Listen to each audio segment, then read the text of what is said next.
as you know, the United States also finance a lot of this. They call it non-governmental organizations, but they're really funded by the government, and they're often staffed by people with close ties or even background from the intelligence community.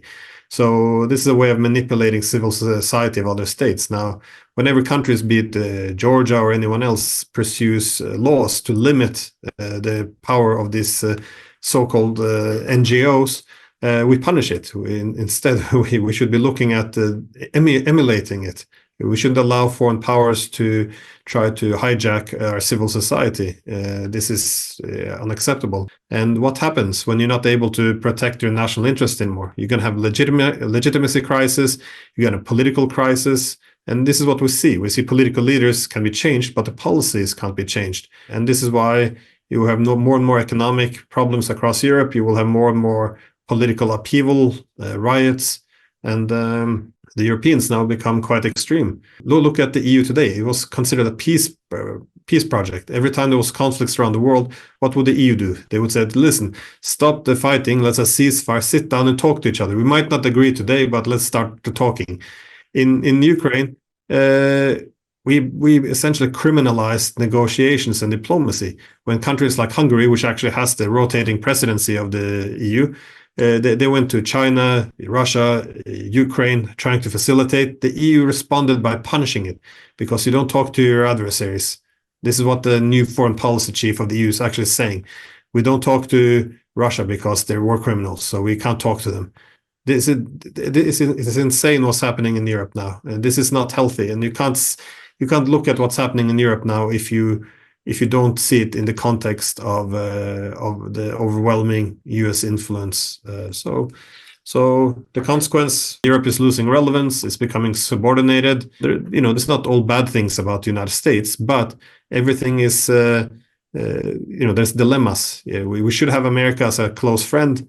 They should have a place in Europe, but this subordination is just really, really breaking Europe, I think.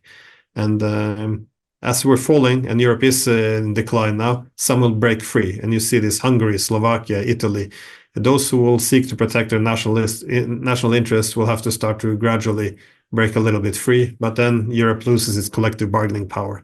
So there's no good solutions going forward unless, again, we diversify. And then we need China, we need Russia. But this is not going to happen. The main concern often in Europe is that China is, we say, undermining EU solidarity by picking out nation states, but instead setting up bilateral partnerships. But this is also, it's not completely fair to put this on China, because China will advance its own economic interest. And if the EU is aligning with the US in order to put all these draconian tariffs and push back against China, which goes against the national interest of its member states, why wouldn't these member states reach out directly? That's, again, what the Hungarians have done. This is what the Italians are now doing. This is a problem of regionalism. If you want this regional institution, it has to be able to deliver actual goods to its member states. I really think that a key problem is one thing that's struggling in the US, and I guess collective West, is the lack of political imagination. It's very hard for us to imagine a world where China would not just be equal, but be more powerful. It's because after the Cold War, we had this thesis of the end of history. The assumption was, the world would be aligning under the West. As America said, we are now the leader of the world, as Bush said in '92, and the world would align under liberal democratic ideals, under American leadership, and this would be the liberal peace, if you will. Now, this is falling very quickly apart. And so I don't think there's any political imagination of how to treat countries like not just China, but Russia as equals. It's very difficult. If we had been able to do that, I don't think we would have these conflicts at the moment. If you criticize the excesses of liberalism in Europe these days, you are seen as some crazy far right, or, very nasty labels will be given to you. Yeah, I wrote a tweet about the opening show, and it got almost like 400,000 views or something, because it was I think it shocked a lot of people, and it kind of shows the duality, because liberalism is based on two ideas which contradict each other. One is always tolerance, but the other is the assumption of universalism, that we'll all go towards the same progressive ideas. And so that's why you see often the contradictions. Like, why would they mock Christianity in this way by comparing the Last Supper with some drag show and this blue Smurf? I don't know even. Yeah, anyway, so sexualized Smurf. Well, what was the point of this? And I think that's the point. There's very little tolerance, for example, towards Christians. This is because there's assumed that this kind of communitarian ideas will be abandoned. And this is a long discussion ever since the French Revolution. Because when the French Revolution was introduced, it came with nationalism, but also democracy. And this was the liberal nation state. Now, many have assumed that for liberalism to really work, it has to decouple itself from nationalism.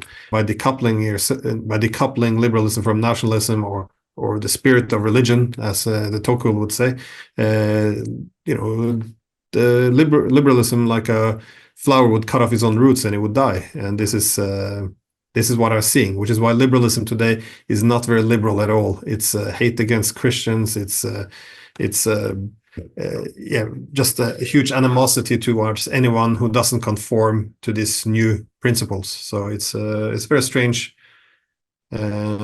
unfortunate time for liberalism, and very little efforts I see now to really reflect on what is going wrong. Liberalism, before it became an ideology or almost a religion in the West under neoliberalism, there were always recognition of some of the problems. Liberalism then is putting the individual first. But keep in mind that how liberalism thrived in the West, it was the liberal nation state. So the nation state is a conservative concept because it promotes a communitarian identity. So you have a people, common history, common culture, common language, common faith, and this is kind of what you build the collective consciousness on. And within that space, we carved out a good space for the individual, for liberalism to thrive.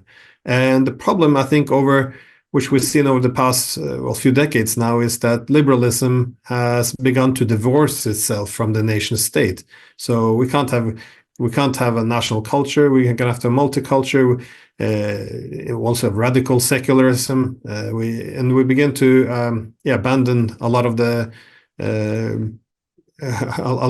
collective. And if you look back at when a Frenchman, if you will, Alexis de Tocqueville, in the early 19th century, he went to visit the United States to see how did liberalism work in the US. Well, what made it work? And one of his main conclusions was that the spirit of liberty, that is of the individual, was always balanced by the spirit of what they called then religion, which was then the communitarian, the collective, which tied things together, and also had a moral foundation, which everything wasn't about the self. And he said, with this balance, it would work. But he said, over time, it's in the nature of liberalism to become more free, to free itself from all external constraints. But then it means that the individual decouples itself from the state. It doesn't accept authority from the family, from the father, from the teacher. So across the board. And what is an individual? Which only identifies based on yourself and not the communitarian identities.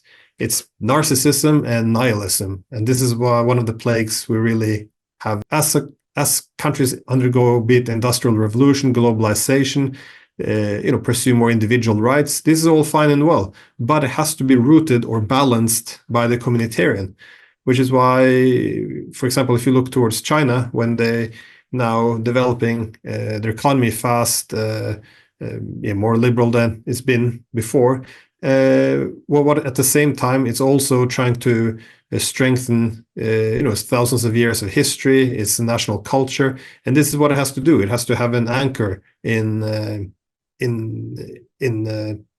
more perpetual, and I think that's something that we lost sight of in the West by glorifying the individual and forgetting about communitarian ideas, and it goes against a lot of the early literature on liberalism. 偷偷告诉大家，我最近发现了新法宝 Royal Face 逆时奇迹系列，它有活肤露、全效精华，还有精华霜。尤其我皮肤比较偏干，所以我非常的注重保湿。保湿做得好，肌肤自然烹润。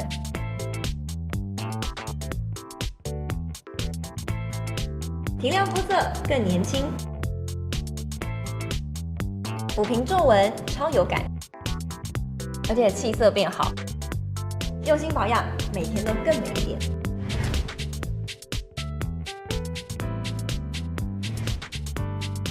美吧。